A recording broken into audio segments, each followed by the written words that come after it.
خواجہ نظام الدین اولیاء رحمہ اللہ تعالی یہ حضرت بابا فرید گنج شکر رحمہ اللہ تعالی کے خلیفہ تھے. ان کے بہت خلیفہ تھے لیکن دو بڑے خلیفہ گزرے ہیں.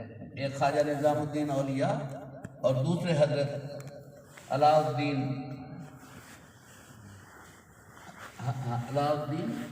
صابری. علاء الدین صابر یہ ان کے بھانجے بھی تھے اور داماد بھی تھے. حضرت رحمہ اللہ تعالیٰ کی بیٹی حضرت خواجہ علاء الدین صابر کلیئر شریف والے، میں ان کے مزار پر بھی دونوں کے مزار پر کافی دفعہ جانا ہوں.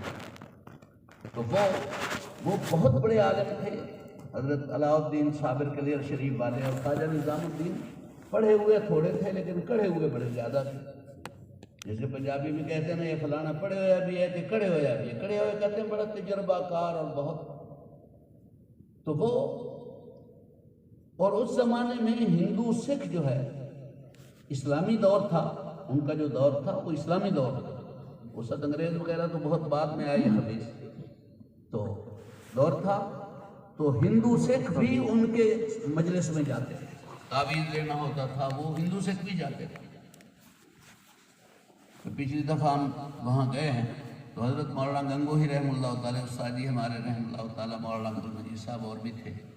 تو وہاں حضرت گنگوہی کے مزار پر ہم نے دیکھا کہ 11 آدمی بیٹھے جھک کے جیسے پڑھ رہے ہیں. تو معلوم ہوا اس میں سے 4 سکھ ہیں اور 2 ہندو بھی ہیں. تو سکھ وہاں اب جائیں تو سکھ ہمیں کہتے ہیں چودھری صاحب مولویوں کو، اور ہم انہیں سردار صاحب کہتے ہیں. تو متکلم میں تھا تو میں نے ان سے پوچھا سردار جی تسی اتنے کی لین واسطے آئے ہو؟ تو کہنے لگے جی بابا جی کو کچھ لین واسطے ہیں. میں کہتے تو ایمان ملتا ہے وہ بھی کدے لے لوں گی اجی شرافت لیے. تو اس وقت ہمارے اللہ والوں کے یہ لوگ متقد ہوتے ہیں. تو حضرت نظام الدین اولیاء رحمہ اللہ تعالی بیمار ہوئے تو ان کے مریدوں نے ان کو کہا کہ ہم فلاں راجندر رام غالباً تھا، وہ بہت بڑا حکیم تھا اور بزرگوں کی قدر کرتا تھا. انہوں نے کہا کہ ہم ان کے پاس لے جاتے. حضرت نے فرمایا نہیں، میں اس بڑھاپے کے اندر کسی ہندو کے ہاتھ سے دوائی لے کر کھاؤں؟ نہیں، میں ہرگز نہیں. اللہ کی شان وہ سخت بیمار ہوئے، بے ہوش ہو گئے. امیر خسرو اس وقت حکومت کا وزیر تھا اور حضرت کا مرید تھا. اس نے کہا نہیں جی اب حضرت کو بہرحال اب کیا مرتا کیا نہ کرتا لے جاتے. انہوں نے چارپائی اٹھوائی، بے ہوشی کے عالم میں ہندو کے پاس لے گئے. حکیم نے دیکھا خوشی سے شاد کہا اچھا حضرت ہمارے اس غریب خانے پہ آ گئے.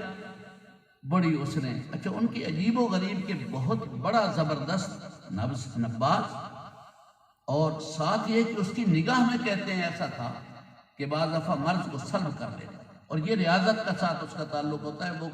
وہ جیسے کڑے ہوئے تو انہوں نے دوائی دی.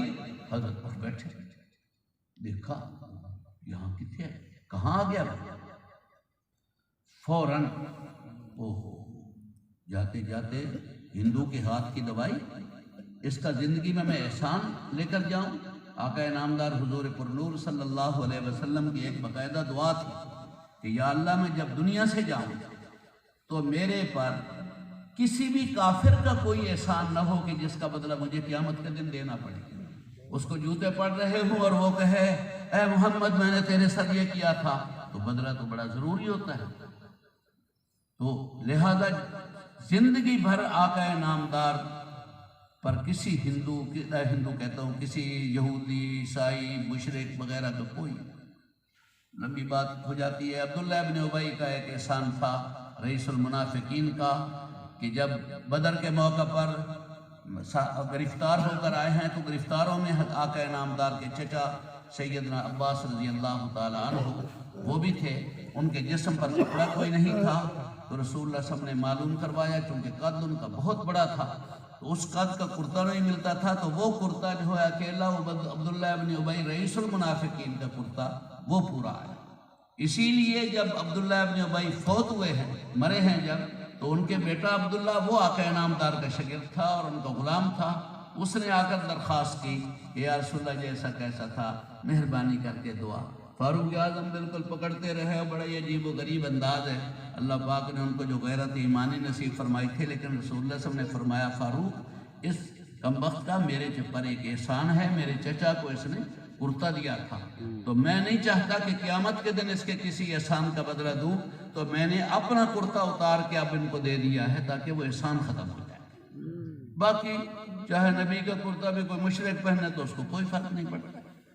خیر، تو انہوں نے دیکھا کہ میں کسی ہندو کا احسان کیسے لے کر جاؤں، بڑا حکیم، تو ان کے دل میں یا اللہ میرے دل میں کچھ ایسا ڈال کہ میں اس کا بدلہ دے دوں۔ اللہ نے ایک تجویز دی، فوراً ان کو بلایا، حکیم صاحب بھائی کمال کر دیا، میں تیرا شکریہ ادا کرتا ہوں، تو نے بڑا زبردست جو ہے وہ کام کیا، لیکن یہ کمال تیرے اندر کیسے آیا بھائی؟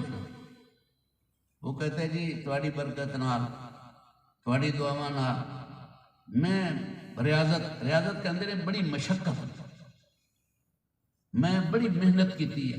کیا محنت کی ہے؟ ان کا جی میں نے نفس کی مخالفت کی، میرا دل چاہتا تھا کہ میٹھا کھاؤ، میں پھیکا کھاتا، نفس چاہتا تھا کہ آپ ٹھنڈا پئیں تو میں گرم پیتا تھا، چاہتا سائے میں بیٹھ تو میں دھوپ میں بیٹھتا تھا۔ انہوں نے کہا نہیں یہ جھوٹ بول رہا ہے، تو نفس کی مخالفت کر ہی نہیں سکتا۔